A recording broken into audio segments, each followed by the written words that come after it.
जय हिंद स्टूडेंट्स, पहल एकेडमी में आप सभी का स्वागत है। आज हम बात करेंगे क्लास 7 की यूनिट 8 रेशनल नंबर के बारे में। तो आइए इस वीडियो में हम कुछ रेशनल नंबर के बारे में कुछ बेसिक बातों की जानकारी लेते हैं। रेशनल नंबर क्या होता है? A number that can be express in the form PQ where P and Q are integers and Q is not equal to 0। क्या लिखा है? जो आपका रेशनल नंबर होता है वो P अपॉन Q की फॉर्म में होता है, ठीक है। और जो कि क्या होते हैं? इंटीजर्स होते हैं, यानी इंटीजर्स का मतलब प्लस और माइनस दोनों में हो सकते हैं। और क्या कह रहा है भैया? जो आपका Q होता है is not equal to 0। Q जो होता है वो नॉट इक्वल टू 0 होता है, यानी कि 0 के बराबर में नहीं होता है, ठीक है। तो P अपॉन Q, देखिए थोड़ा सा मैं यहाँ पे बताता हूँ। P अपॉन Q ये मैंने लिखा हुआ है। P जो होता है ऊपर वाला उसको न्यूमरेटर बोलते हैं और Q जो होता है डिनोमिनेटर बोलते हैं। अब Q का मतलब क्या हुआ? डिनोमिनेटर, यानी कि डिनोमिनेटर आपका 0 नहीं हो सकता, ठीक है। तो आप देखिए एग्जाम्पल 6 अपॉन 5 माइनस का 8 अपॉन 9, ठीक है। इंटीजर्स का मतलब समझ में आ गया ना, प्लस और माइनस में। माइनस का 8 अपॉन 9, 7 अपॉन 12, माइनस का 8 और माइनस का 3, ठीक है। सब देखिए अपन के फॉर्म में लिखे हुए हैं, P अपन Q की फॉर्म में लिखे हुए हैं। P की वैल्यू क्या है? यहाँ पे 6 है, Q की वैल्यू क्या है? यहाँ पे 5 है। और 6 यहाँ पे क्या है? न्यूमरेटर है और 5 का यहाँ पे डिनोमिनेटर है। बात समझ में आ गई होगी, ठीक है। तो ये था आपका रेशनल नंबर। फिर क्या लिखा है second term? All integers and fraction are rational number. सभी इंटीजर्स और फ्रैक्शन नंबर क्या होते हैं? आपके रेशनल नंबर होते हैं। फ्रैक्शन भी याद करिए, फ्रैक्शन भी आपका P अपन Q की फॉर्म में लिखा जाता है और ऊपर वाले को न्यूमरेटर बोलते हैं और नीचे वाले को क्या बोलते हैं? डिनोमिनेटर बोलते हैं। क्लियर? और एक बात हमेशा ध्यान रखना, मान लीजिए कोई नंबर ऐसा अकेला लिखा है तो ये भी आपका क्या है? रेशनल नंबर है। क्यों? क्योंकि जिस नंबर के अपॉन में कुछ नहीं होता उसके नीचे क्या होता है? 1 होता है। तो 2 क्या हो जाएगा? आपका न्यूमरेटर हो जाएगा और 1 क्या हो जाएगा? डिनोमिनेटर हो जाएगा। बात समझ में आ गई? कोई भी नंबर ध्यान रखो, फिर बता रहा हूं मैं, अगर अपने आप में लिखा हुआ है माइनस का 5 है, ये भी अपने आप में क्या है? रेशनल नंबर है। -5 के अपॉन में कुछ नहीं है तो क्या होता है? 1 होता है। समझ गए? तो ऊपर वाला क्या हो गया? न्यूमरेटर और नीचे वाला क्या हो गया? डिनोमिनेटर, ठीक है। बात समझ में आ गई? अगला point, rational number is said to be positive if its numerator and denominator are either both positive और बोथ नेगेटिव।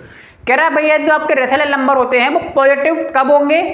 जब या तो दोनों P अपॉन Q पॉजिटिव हो या दोनों क्या हो? नेगेटिव हो। एग्जाम्पल से देखिए 12 अपॉन 5 लिखा हुआ है, ठीक है। देखिए दोनों प्लस के हैं, ये तो क्या है? ये पॉजिटिव आपका रेशनल नंबर है। और माइनस का 9 अपॉन माइनस का 7 लिखा है, ये भी क्या है? आपका पॉजिटिव रेशनल नंबर है। माइनस का कब होगा? तो मैं थोड़ा सा बता रहा हूँ। जैसे माइनस कोई भी एक नंबर अगर माइनस का हो P और Q में से, तो वो क्या हो जाएगा? माइनस। जैसे 7 अपॉन 9 लिखा हुआ है, अब ये माइनस का क्या हो गया? रेशनल नंबर हो गया।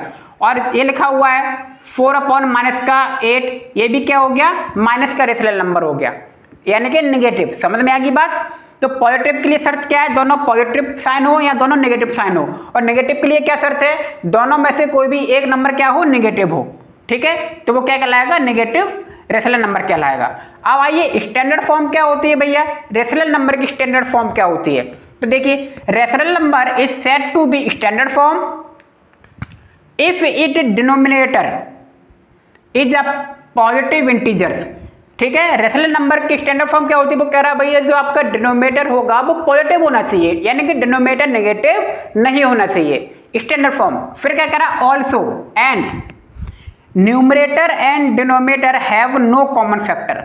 और न्यूमरेटर और डिनोमिनेटर में किसी भी तरह का कॉमन फैक्टर नहीं होना चाहिए, यानी कि तब तक हमें डिवाइड करते रहना है जब कि वो लास्ट में कटे ना, ठीक है। बात समझ में आ गई? हिंदी में यही बोलेंगे कि जिनका कोई भी कॉमन फैक्टर ना हो, ठीक है। जैसे कि ये लिखा है 4/6, ये स्टैंडर्ड फॉर्म नहीं है क्योंकि 4/6 अभी और कट सकता है, ठीक है।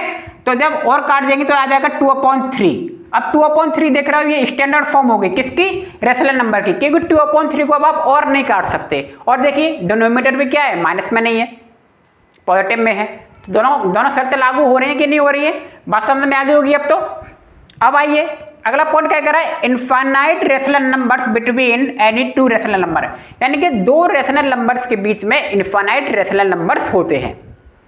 अनलिमिटेड दो रेशनल नंबर कोई भी हो उनके बीच में क्या होंगे? इनफाइनाइट रेशनल नंबर होंगे। ठीक है। अगला क्या लिखा हुआ है, इक्विवेलेंट रेशनल नंबर। तो भैया इक्विवेलेंट रेशनल नंबर क्या होता है ये जानना बहुत जरूरी है। क्या कह रहा है, two rational numbers are said to be equivalent if one of rational number is open by multiplying or dividing the numerator and denominator by the same number. क्या कह रहा है भैया, कोई भी रेशनल नंबर इक्विवेलेंट कब होगा, जब उसके न्यूमरेटर और डिनोमिनेटर दोनों में सेम नंबर से या तो मल्टीप्लाई कर दिया जाए या डिवाइड कर दिया जाए। शर्त क्या है, न्यूमरेटर और डिनोमिनेटर दोनों में सेम नंबर से होगा। ऐसा नहीं है कि न्यूमरेटर में कर दिया डिनोमिनेटर को छोड़ दिया, या डिनोमिनेटर में मल्टीप्लाई कर दिया न्यूमरेटर को छोड़ दिया, दोनों में करना है।